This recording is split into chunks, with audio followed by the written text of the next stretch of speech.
Sumutasihu ternyata itu adalah hadis yang palsu. Hadis yang palsu ya. Sumutasihu, berpuasalah kalian maka kalian akan sehat.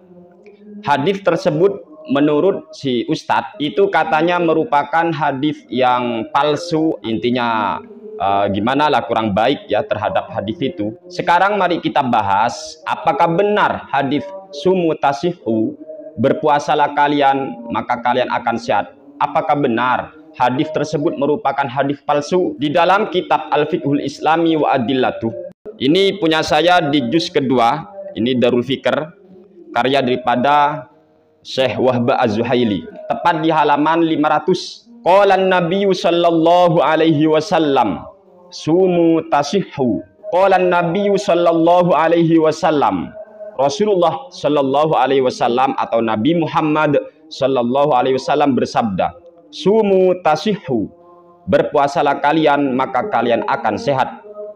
Mengomentari hadis ini dalam takliknya, Syekh Wahb Az-Zuhaili menyatakan, rawahu Ibnu Sunni wa Abu Nuaim fi Tibbi an Abi Hurairah wa huwa haditsun hasanun.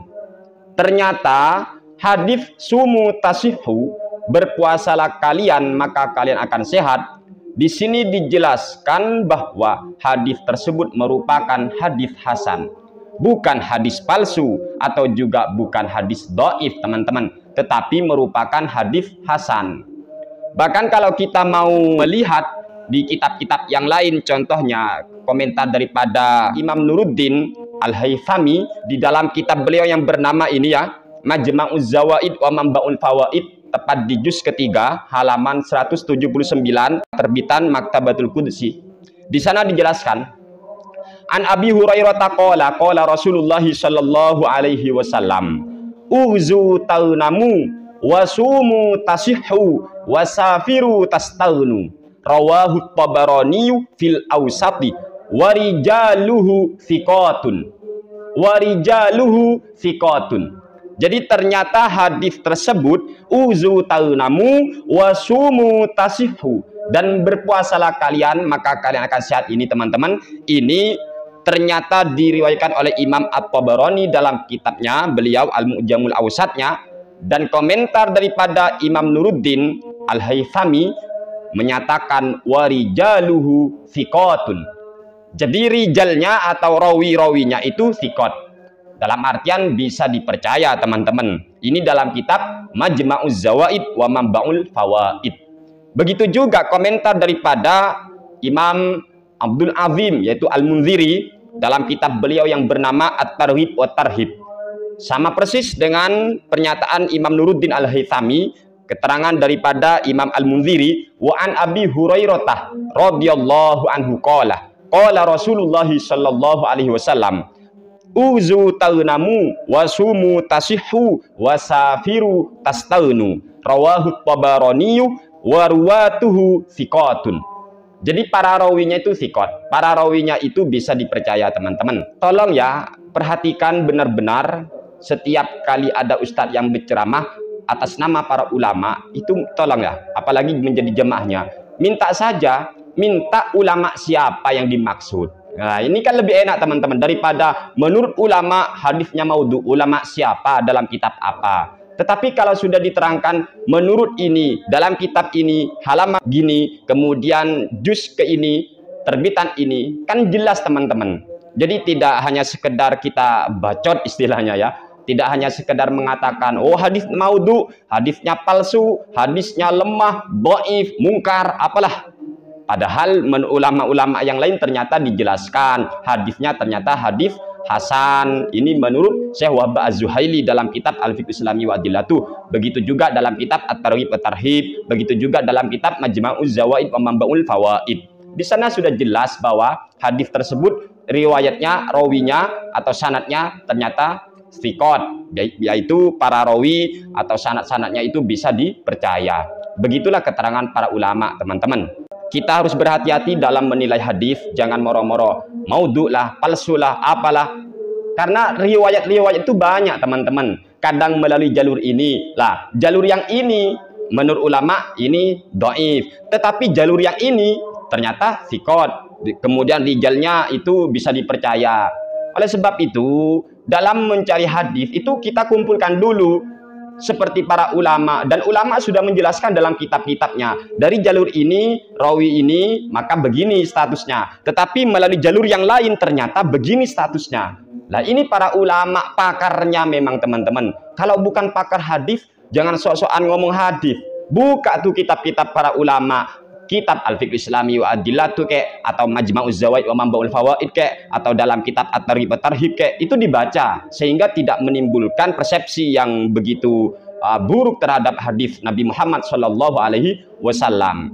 Sering sudah kita mendengar ustadz-ustadz sebelah itu mengatakan, oh hadisnya maudhu, hadisnya gini, apalah dan semacamnya. Padahal komentar para ulama sendiri menyatakan, oh hadisnya ini sahih. Nah, kan gitu teman-teman. Seperti yang sudah saya terangkan di video yang sebelumnya tentang masalah hadis daripada Sayyidina Umar bin Al-Khattab radhiyallahu taala anhu, ketika masalah pembahasan sholat tarawih itu terdapat 20 rakaat kan, ketika beliau Sayyidina Umar menyuruh sahabat Ubay bin Ka'ab ketika mengimami masyarakat untuk qiyamul lail atau sholat tarawih di bulan Ramadan, ternyata beliau itu sholatnya 20 rakaat. Dan komentar Imam An-Nawawi sendiri dalam kitab beliau yang bernama Al-Majmu' Syarhul Muhadzab, di video yang sebelumnya kami sudah jelaskan, ternyata hadisnya adalah hadis sahih. Kata beliau itu, wahtajja ashabuna bima rawahul Baihaqiyyu wa ghairuhu bil isnadis sahihi.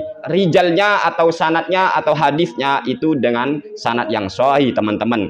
Jadi tidak mungkoti, tidak mungkar dan semacamnya.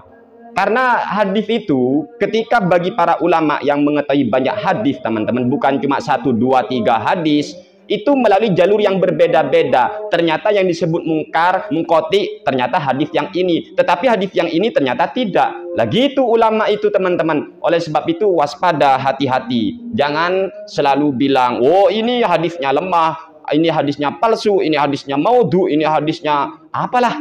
Sebelum kita banyak mengenal, banyak membaca, banyak referensi, banyaklah membaca, insya Allah kita akan mampu menghargai perbedaan yang ada. Dikarenakan kita kurang baca, kita kurang referensi, maka kita kurang pengetahuan. Ketika kita sudah kurang pengetahuan, maka kita sulit untuk menghargai perbedaan. Sebab itulah ulama-ulama terdahulu itu sangat menerima perbedaan karena memang ilmunya luas teman-teman, ilmunya luas. Saya teringat dengan sebuah ungkapan, orang itu kalau sudah luas ilmunya, maka dia mudah menerima perbedaan. Tetapi kalau orang itu sempit pengetahuannya, maka dia itu seringkali ingkar terhadap perbuatan orang lain. Dikarenakan ia merasa yang paling benar, dirinya sudah menjelma sebagai penentu kebenaran itu sendiri. Padahal kebenaran hanya milik Allah Subhanahu wa Ta'ala.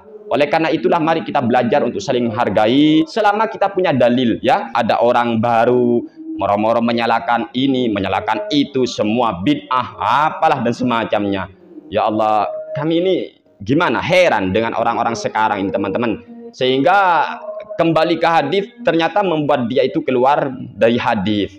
Kan sampai ada fatwa dari kelompok sebelah itu teman-teman, bahwasanya ketika adzan subuh dikumandangkan tapi kita belum selesai makan atau masih ada makanan di tangan, makan aja katanya. Ini kan ya Allah luar biasa kan ya.